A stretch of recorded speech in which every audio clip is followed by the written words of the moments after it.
Hey there guys, welcome back to Cop Talks and another episode on knives. So in my previous video, which I'll link up here, I actually did a video on what kind of knives I generally carry on duty or use for like work related, duty related things, right? So this one is going to be fairly short. I don't use a whole lot of knives outside of work unless it's for like camping, things like that, my bushcraft stuff. So I only really have about 3 or 4 knives for this video.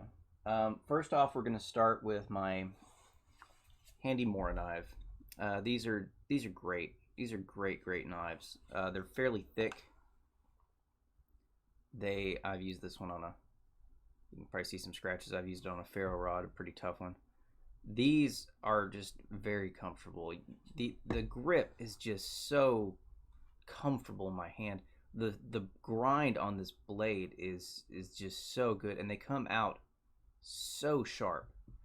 In fact, I've never had to sharpen this one, and I've used it quite some bit. I actually got this for Christmas one year from my partner, and these have just been fantastic knives, and they clip right onto a belt. This one stays in my 72-hour bag, and I'll leave a link in the description below for that video, but this is basically my go-to bushcraft knife. I can use this for carving, I can use this for cutting, I can use it for, a lot of different work. So it's just been a fantastic, great, almost budget level knife because they're not that expensive either.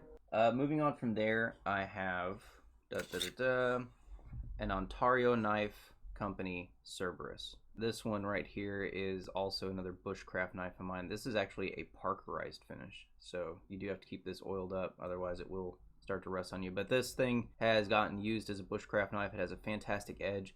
It's full tang. It's got these G10 scale grips. This is a very good, very well built knife.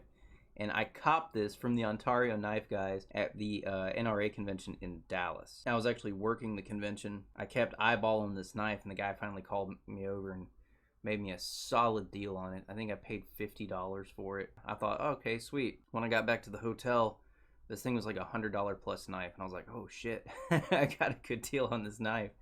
But yeah, no, it's a fantastic. It's got a lanyard hole down here. The grip is just very comfortable.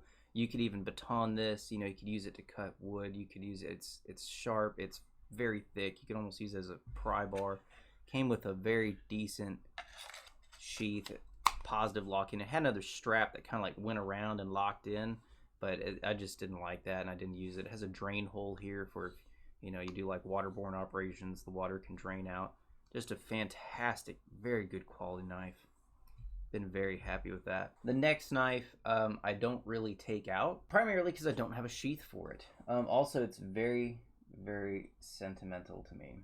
So this is a knife made by Gustav Flaubert, and this is a knife from kind of my family's hometown in Germany. And from how it was explained to me, the metal was actually forged in that town, and the antler here was sourced from deer hunted right outside of town, and it was made by the guy who's had it. His father, and I think his father before him, had the knife shop there in town. It's just a phenomenally well made, very sharp.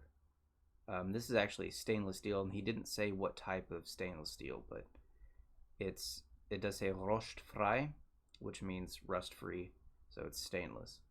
The grip is very comfortable. I imagine this would make a great carving knife and a great hunting knife. But like I said, I have so much sentimental attachment to this because his shop is actually closing after like 100-something years, and I don't want to ruin this knife. My family got this for me on my last trip to Germany because I always told them I was so homesick and I wish I could have something. So this actually stays on my wall, on my magnet mount. With the 1911 that my American grandparents got me. Pretty sentimental, but it's a very beautiful knife, and I just wanted to show it off. But anyway, guys, like I said, this one's pretty short. I actually don't carry a lot of knives off duty. Primarily just my EDC. I carry the Skeletal, and I'm going to be getting a new Leatherman here pretty soon. But these are kind of like my fixed blades, my go-to fixed blades. This one, if I really got to do some hardcore shit, this is like my go-to bushcraft, and this is my don't touch my fucking knife, it's on my wall knife. It sits next to my Don't Touch My Fucking 1911. And I just thought you guys would like to see this. Hope it helped you out. Hope it gave you some information. In the very least, I hope it was entertaining. Anyway, guys, I really appreciate you joining me today. I hope you have a fantastic day. I hope you carry a sharp blade. If not, go sharpen that shit. A dull knife does you no good. I just sharpened all my kitchen knives because I was hosting a party and I couldn't even cut through fucking tomato, and I was like, what am I doing with my life? Really appreciate you spending some time with me today. I hope you have a fantastic day, and I hope you get everything you want. I hope the new year treats you well, and I hope you join me in the next video. Till then, stay good out there.